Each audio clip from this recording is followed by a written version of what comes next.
Way down in Hadestown, way down under the ground. Well, I just got done seeing Hadestown.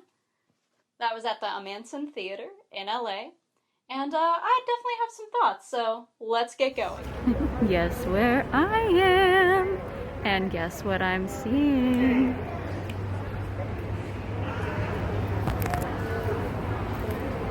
Allie Finale Studios. I am so excited to get to see Hadestown. This is the first time I'm seeing a musical where I don't know much of the plot. I just know it's about Orpheus and Eurydice. It's a retelling, and I loved the sound of the concept album, so I'm very excited, and I'm about to head in now. It's so cool to see people coming back and seeing theater again. It's such a beautiful feeling. All right, I'll let you know how I liked it. Bye! So I had listened to the original cast album off-Broadway before they managed to make their debut, and I was interested because I liked the idea of something that sounded a little jazzier and a little bluesier. Broadway's feeling very pop right now, so I was like, oh, something a little more unique. And then it seems like there was a couple of changes that were made. It kind of had a steampunk vibe before, and now it kind of got a little bit more folksy, and they play the myth very straight. I was expecting there to be like a couple of twists and turns, but unfortunately there wasn't.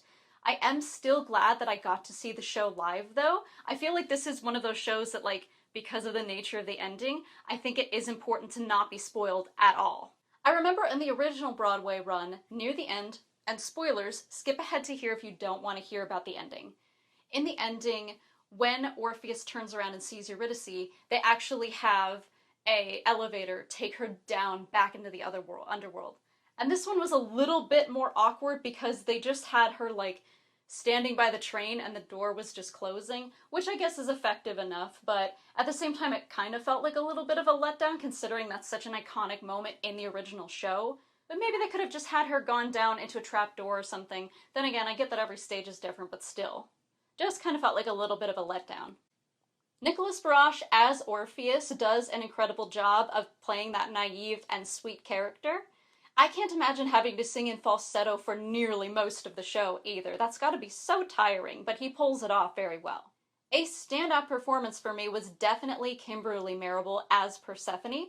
Now this makes a lot of sense seeing as that she was in the Broadway run as the understudy for Persephone and now has made the transition into the touring show for North America.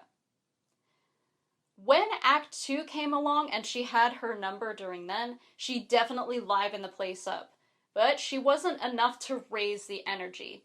Despite the fact that it is a touring show, and honestly, I know it's really hard to put on a touring show, the energy definitely waned and went down by Act 2. I would definitely say that Hermes and Persephone were energy-wise carrying the show for sure. After having tried to sing it myself, Flowers is a very difficult song, and so Eurydice definitely pulled it off incredibly well.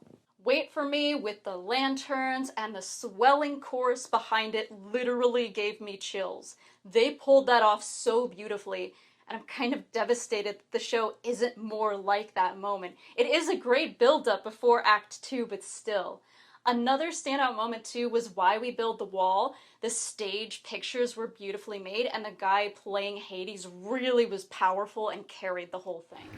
Hadestown has gone through so many rewrites from its humble beginnings in a small town in Vermont all the way to the Broadway stage, that it seems like it's forgetting the essence of what it originally wanted to be.